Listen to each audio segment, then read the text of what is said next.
Welcome to the session. We're going to be looking at a couple of keys to making a good introduction when you're using the test tool to share the gospel with a stranger. So key number one is to try and be friendly and relaxed.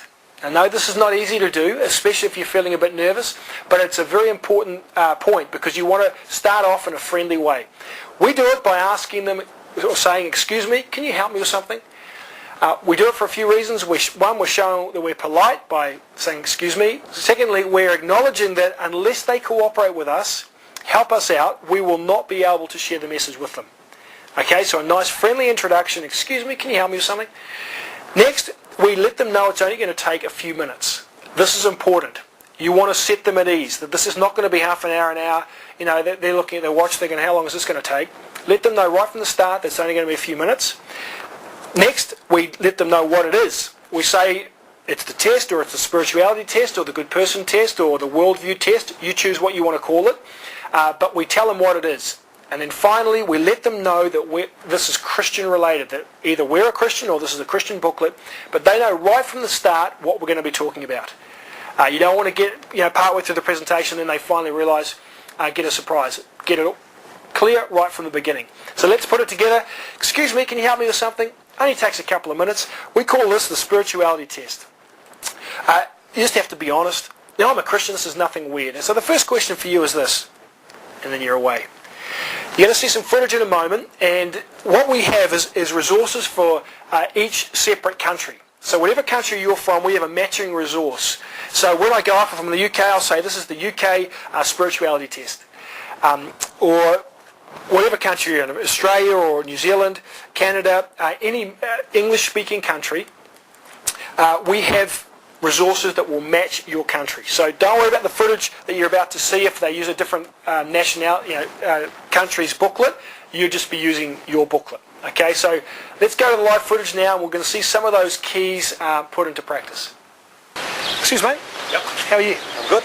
Can you help me out with something? Yeah. Just quickly, right? We call this the New Zealand Good Person Test. Have you seen that before? No. No, okay. I'm like a Christian minister, nothing weird, right? So, first question of our test is this: are you good? Are you like a good person? Yeah, I'm a good person. You're very confident. Yeah, okay. I think so. Here's the test. Like I said, just be honest. First question: ever told a lie in your life? Yes. Number two: ever stolen something? Excuse me, guys. How are you? Okay, Can you help me out with something? Yeah. A bit unusual, right? We call this thing the New Zealand Good Person Test. Have you seen it before? No. You haven't? All right. I'm like a Christian worker, nothing wacky, right? You just got to be honest. Yeah. Right? Are you good, yes or no? No. You guys are too humble. Come on. No. Okay, all right. We'll see if you are as humble as you say, Yeah, all right? First question of our test. Ever told a lie? Yes. Excuse me. Can you help me out with something? Yep. It's a bit unusual. Right, I'm actually a minister. We call this thing the New Zealand Good Test. Okay. Have you seen it before? No. First time, all right. You just got to be honest. All right? First question is this: are you good, yes or no? Yeah, no, I am. You are? Yeah. Okay. Very confident. Here's the test. Just be honest. Ever told a lie in your life? Excuse guys. How are you? Can you help me out with something? Very quickly. Have you seen this before, the New Zealand Good Person Test? Yeah. You've seen the film, but have you done the test yet? No? All right. Can I grab a seat? I'll show you. Now, I'm actually like a Christian minister, right? Mainstream, nothing wacky. Right, you can come a bit closer, I'll show you. Like I said, the New Zealand Good Person Test, the question for you is this: are you good? Yes or no? Do you reckon you're a good person? Yeah, sometimes. You have your moments? Yeah. Okay, here's the test, right? Just be honest. First one: ever told a lie in your life? Yes. Right? Yeah. Second: ever stolen something? G'day, mate. How are you? Not bad, thank you. Can you help me out with something, just briefly? Yeah. We call this a New Zealand Good Person Test. Have you seen it before? No. No? Okay, can I grab a seat? Is that all right? All right. Now, I'm like a church worker, nothing weird, all right? The first question that goes with this test is, are you a good person? Would you consider yourself a good person? Sort of, yeah. Probably, that's a good answer, all right? Here we go. Here's the test. First question is, have you ever told a lie in your life? Yes. Okay. Second question, ever stolen something? Okay, so hopefully you've made a good introduction. The person is now listening and you're about to work through the booklet. This session we're going to look at how do you make the most of this presentation. There's a few keys. Key number one is make sure the angle is right for the person you're talking to. Okay? If I'm talking with you, you wouldn't have the booklet this way. Okay? You want to make sure they can see the diagrams clearly. You can still see the diagrams, but primarily it's for the person you're sharing with. So if I was sharing with someone next to me here, I would have the booklet like that. Okay? So we can both see it together. That's number one, angle of the booklet. Next, when you're going through the presentation, it's helpful if you can point to what you're talking about on the diagram. This does a few things. One, it helps with understanding because they don't just have the audio then, they also have a visual that you're pointing to. And secondly, it draws them in because they're focusing on your finger. Okay? And you want them to be as much as possible focused on this booklet because it's going to help them with their understanding. So that's the next one. Thirdly, make sure you're turning the pages pretty quickly.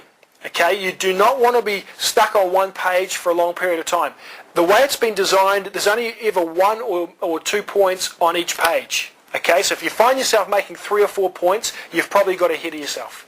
Okay, so make sure you're moving through the booklet nice and smoothly and quickly. It's going to help the person you're sharing with because they look on and go, okay, this is only going to take a few minutes, like they said. Okay, so that's the next one. Speed of delivery, that's point 3. And finally, just the eye contact. When you approach the person, you're going to have some eye contact. And there's going to be a little bit when you're going through this presentation, but most of the time, you want to have your eyes down here. If your eyes are down here, there's a much higher chance that they are going to have their eyes down here too. If you keep raising your head, looking at them, they're going to lift their head off the booklet, look at you, and then come back down, and it can be distracting. So mainly, when you go through this, eyes down. Okay, that's just a couple of keys that hopefully will help you get through this nice and smoothly and have maximum understanding for the person you're sharing with. Let's go back to the live footage now, and you're going to see some of those keys in action. You just got to be honest. Right? The first question is, are you good, yes or no? Yeah, no, I am. You are? Yeah. Okay, very confident. Here's a test, just be honest. Ever told a lie in your life? Yes, yes. Right. Ever nicked something? Yes. Right. Yes. Ever disobeyed your parents? Yes. Number 4, ever hated someone, wanted to bash them, you got angry? Definitely. All right. Number 5, ever used God's name as a swear word, like have you ever said, oh my God, oh God, something like that? Oh, yeah. Yeah, you done that? Sadly, if I'm honest with you, all right, I have to tick all the boxes too. Okay, all right, yeah, sadly, that's good. right? That is 5 of the 10 commandments. You probably know that. All right? Oh, is it? Yeah. The question for you is this: at the end of your life, if God judges you by that standard, would you be innocent or guilty? Guilty. Guilty. You would be. I would be. Mother Teresa, the Pope, everybody. Okay. Right? When we do this stuff, we're really saying to God, God, you know what? I don't respect you. I don't care what you want. Get lost. I'm living for me. Yeah. Not a great attitude, eh? No, it's not. So this is what the Bible says. We'll get to the pictures, all right? You and me are on this side. We've all broken God's laws. Yep. All done wrong things, right? Big barrier between us and God now, all right? You can see that. If that barrier remains at death, there's only one place for us. Yeah. That's it. It's sad. Yeah, Tragic, no, I don't want to go there. You don't. No one does, all right? That's the bad news. Good news is this: God does not want you there. So he sends his son Jesus down. Yep. You probably know the story. Yep. Jesus is sent down, comes, suffers and dies on a cross. He takes the punishment that you and I deserve on himself. Yep. We broke the law, he paid our fine for us. Right, see how it works? Yes. He now makes a bridge so we can go back to God. All right, to come back, you've got to do 2 things. One, you've got to be willing to turn away from those things in your life that are wrong. You're not going to be perfect, but just say, God, I want to go your way. I don't want to go my own way anymore. Yep. The second thing is you've got to surrender to Jesus. You've got to ask him to enter your life, forgive you, change you. If you haven't done that, you can't cross over. You can't be forgiven. Right? Yeah, So that's fair enough. the question for you is this: which side are you on right now? I'm definitely on God's side. I want to be there. You want to but be there? I'm You're on that side. Right? there. It's a tragedy because I don't know when you're. You consider yourself a good person. Sort of, yeah. Probably that's a good answer. All right. Here we go. Here's a test. First question is: have you ever told a lie in your life? Yes. Okay. Second question: ever stolen something? Yep. Okay. Number 3: ever disobeyed your parents? Yep. And number 4: ever hated someone, wanted to bash them? No, you didn't bash them, but you wanted to. You got angry? Yeah. Okay. Last one: have you ever used God's name as a swear word? Have you ever said like, oh my God, oh God? Okay. Unfortunately, if I'm honest with you, I have to tick all 5 boxes myself. I'm no bigger. Now, you may know this. These are 5 of the 10 commandments. You heard of them? Like the big boys, right? So we tell lies, we're a liar. The list just gets worse. Here's the problem. All of us are actually guilty of breaking the laws. Everybody. When we do that, we say to God, God, I don't respect you. I don't care what you want. I'm living for me. And so a big barrier comes up between us and God. You can see that? Now, when we die, if the barrier stays up, there's only one place left. And that place is hell. It's a tragic place. It's a real place. All right? It's what you deserve. It's what I deserve for not living for the God who made us. Okay, so that's the bad news. Good news is this. Even though we deserve hell, God wants us with him in heaven. So he sends Jesus Christ down. Now you may have heard the story. Jesus comes to earth. He lives a perfect life, the life that we haven't lived. He dies on the cross. He takes your punishment on himself. That's what he was doing all those years ago. Yep. You broke God's law. He came and paid your fine. And they buried Jesus dead. 3 days later, he came back alive. A total miracle. He now makes a bridge for you to cross back to God. He also removes your barrier. See that? You can't remove that yourself. So to cross this bridge, you've just got to do 2 simple things. 1, turn away from what you know is wrong. Now you won't be perfect, because none of us are perfect, but you're saying, God, I want to go your way, help me change. It's an attitude, you're genuine. 2, surrender yourself to this Jesus. Pray to him, ask him to forgive you for what you've done. Ask him to enter into your life so you can change, and ask him to take you across the bridge. Right. That's your response, okay? So, final question. If you died today, and I hope you don't die today, but if you did, what side would you be on? Would you be on this side or this side? Heaven. You'd be on. I'm hoping by this stage you've had a good introduction. You've managed to work through the booklet step by step at a good pace, turning the pages consistently. You've been pointing to the diagrams as you explain them. You've had a limited amount of eye contact, so the person has spent most of the time focused on the booklet. You now come to this ending, the conclusion. How do you do this well? Couple of keys. 1, read the question. If you die tonight, what side would you be on? This forces the person you've been sharing with to really engage with you. You've shared a number of truths here. This is a good test of understanding, and it forces them to come to a conclusion in their own mind. Where are they at based on what you've said? You're going to get a few responses. Some will say heaven, some will say hell, others will say I'm not really too sure, or I'm somewhere in the middle. Let's look at the first one, heaven. Ask the question, why did you choose that side? Some will say, well, I want to get there. Oh man, it's the better of the 2 options. I hope to get there. I think I'm a pretty good person. Others will say, yes, I have turned and surrendered. I've committed to Jesus. He's the only way I can get there. That final answer is the only really acceptable one. If it's anything like I'm good enough, or I hope to get there, or I want to get there, you need to turn back 1 page and flesh out what turning and surrendering is. So that's the heaven answer. A person says heaven, you ask, why did you choose that side? And then depending on their answer, get back to the turn and surrender, clarify it for them. You want them to understand how do you get to heaven? Well, you don't do it by your own efforts. You don't do it through any other means but through trusting Jesus to save you. That's it, heaven. Other answer is hell. I will ask them this, does that concern you? Have you given that much thought? Some people say, yeah, it does concern me. I have actually been thinking about it. For that person, you want to give them the hope, and you say, look, you need to commit yourself to Jesus. He will take you over. He doesn't want you over here, he wants you over here. So you can share the hope and the grace of God. Others will say, I'm not really worried. Haven't thought about it, couldn't care less. For that person, you need to take a moment to sober them up a little bit and explain to them what it is that Jesus said about hell. This is what I'll say. I'll say it's a place of weeping, of wailing, of gnashing of teeth. Worm never dies, fire never goes out. Not a good combination of things. And sober them up. Again, turn back and say, God doesn't want you there though. He wants you over here, but you've got to turn and surrender. Commit yourself over to him. Okay, so that's a couple. The heaven answer, hell answer. We're using a lot of taking a step back. Some people who say, I think I'm good enough, you might want to go even back to the original questions.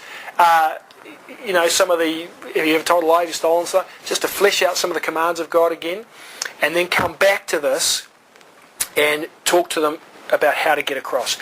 The final group is going to be, I don't really know, or I'm somewhere in the middle, and that's the same response. You turn back and turn it, well, what I'm really asking, have you turned and surrendered? And they'll soon realise what side they're on. Okay, that's very briefly some of the options. Okay, on our website, like I said, go on, full answers to each of those, and you can take time and just read through them and get a real understanding of good responses there. You are occasionally going to get people say, you know what, it does concern me, and I want to go to hell, I do want to be saved, I want to trust Jesus, I want to commit myself to Him. What do I do? And at that point, you can turn over the page, and we have got a number of summary questions here that we will take a person through, further helping them understand what they're getting themselves into. And we want to talk to them honestly about what it is to follow Jesus. We're in no rush to say a prayer with them or get them converted, in inverted commas, because only God does the converting. So we flesh out some of these summary questions. We have a prayer in here that we make clear there's not magic. If you're genuine, God can hear it, but just by saying the prayer doesn't mean you're crossing the bridge. Okay, so that's for the person who is really looking to commit over. And I have prayed with people, and when I do pray with them, I'll say, look, you've indicated you want to follow Jesus now. This is the beginning of a journey with Him. So what's your name, what's your number? Get some details, follow them up, get them into a small group or mentor or disciple them yourself, and take them into the church eventually when they're ready. So that's a very brief overview. If you forget everything I've just said and you come to the end of the presentation, you panic, your mind goes blank, you can simply ask the question. They say what side they're on. You say, look, please take this booklet. It helps flesh out what I've just said. There's matching diagrams in here. There is a little section about the cost, what it is to follow Jesus, and then there's a prayer in the back. And if you're genuine, God can hear that prayer. But it's been great talking with you. Have a great day. So essentially just give this booklet out. And keep in mind, we keep that book. Don't give that out. We give out a follow-up booklet after we've shared with them. So I hope you found that helpful. We're going to go to the live footage, which will hopefully make things a little bit clearer. And we're going to look at some of those options in real-life situations. Change you. If you haven't done that, you can't cross over. Can't be forgiven. Right? Yeah, that's fair enough. The question for you is this. Which side are you on right now? I'm definitely on God, so I want to be there. You want to be there? You're on that side. I'm there. It's a tragedy because I don't know when your time's up. For me as well, we could die today. Anything could happen, you know. It's true. This little booklet, when you read through it, it talks about over here the cost. You need to understand that first. It's not easy when you decide to follow Jesus. You've got to know what you're doing. So that's one thing. And on the back, there is a prayer. Again, it's not magic. But if you're genuine, God can hear you. Okay. All right? So as you read through it, consider it, obviously. Weigh it up. Yep. And my encouragement to you is you pray and get yourself right with God. I did it by myself at home. Lay on my bed and say, God, I'm stuffed. I deserve hell. Enter my life. Change me. Forgive me. Yep. That's it. All right. Cool. Thanks for listening. No worries. All right. Take care. Thank you. See you, mate. Thanks a lot. Thanks. See you.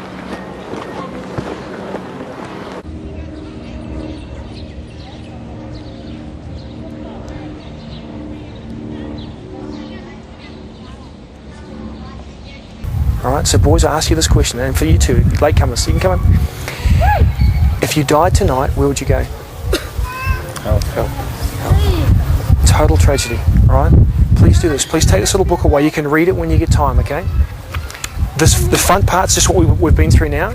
On the back, you've got the three things we just mentioned you've got to do to receive forgiveness from God, the gift. There's a cost. It's not easy if you're going to become a follower of Jesus. It's not going to be all easy. And the last thing, there's a prayer at the back. And again, it's not a magic prayer, okay? But if you mean it, God can hear you, okay? And last thing, if you get access to websites, yeah? This is called questionsoflife.com. And we try and answer some of the questions like, why is this suffering? What's the meaning of life, okay? So boys, please take one of those each. And make sure you get yourselves right with God before it's too late. Have you got any questions? Was it pretty clear? Yep. All right. Okay, boys. God bless you. See ya. See ya. Do you want one? You get one too. See ya. Final question. If you died today, and I hope you don't die today, but if you did, what side would you be on? Would you be on this side or this side? Heaven. You'd be on the heaven side. Now, why would you be on the heaven side? Because basically I think that I've accepted all my mistakes. I've always, whenever I do pray to God and say that forgive me for all my sins. And if I had done anything good in my life, then help me with it. So like a balance, it'll balance itself out. Yep. And if you imagine yourself, you're a criminal in a court of law, right? And you said that to the judge. You said, look, judge, I've done these crimes, and we looked at some of those, theft and those other things, but I've done some other good things. If it's serious crimes and everything we do against God is serious, the judge just can't let us off. Like sometimes we look at a lie and we go, oh, no big deal. Everybody tells lies, who cares? But in God's sight, one lie is horrendous. His standard's so much higher. He looks at our thought life. It's not just our actions, but imagine if our thought life was put on a big screen for everybody to see. It would be embarrassing, God knows all of those things. What he says to you and me, he says there is absolutely no chance for you to cross this bridge to me by your own efforts. You'll never be good enough. It'll always fall short. But he's made this Jesus as the only way. Because Jesus was perfect, he bridges the gap. So what I'm really asking when I ask this is, have you turned and surrendered to Jesus? Have you done those two things? Have you turned from what you know is wrong and surrendered to Jesus? Not to anyone else, but to him. Have you done that? I think I have, but as after what you said, I probably think that I still won't be in heaven for whatever I did. I would still have committed sins that probably can't be forgiven no matter how much you ask. Well, do you know what the good news for you? Your sins can be forgiven, no matter what they are. But the only way they can be forgiven is because Jesus took them on the cross. And when you surrender yourself to him, in a sense, your sin is put on that cross. You go free. Not because you're good or you've done good things, but because Jesus paid your fine for you. You see that? That's why this message is called Good News. It's God saying to us, look, you can't earn it. You can't work for it.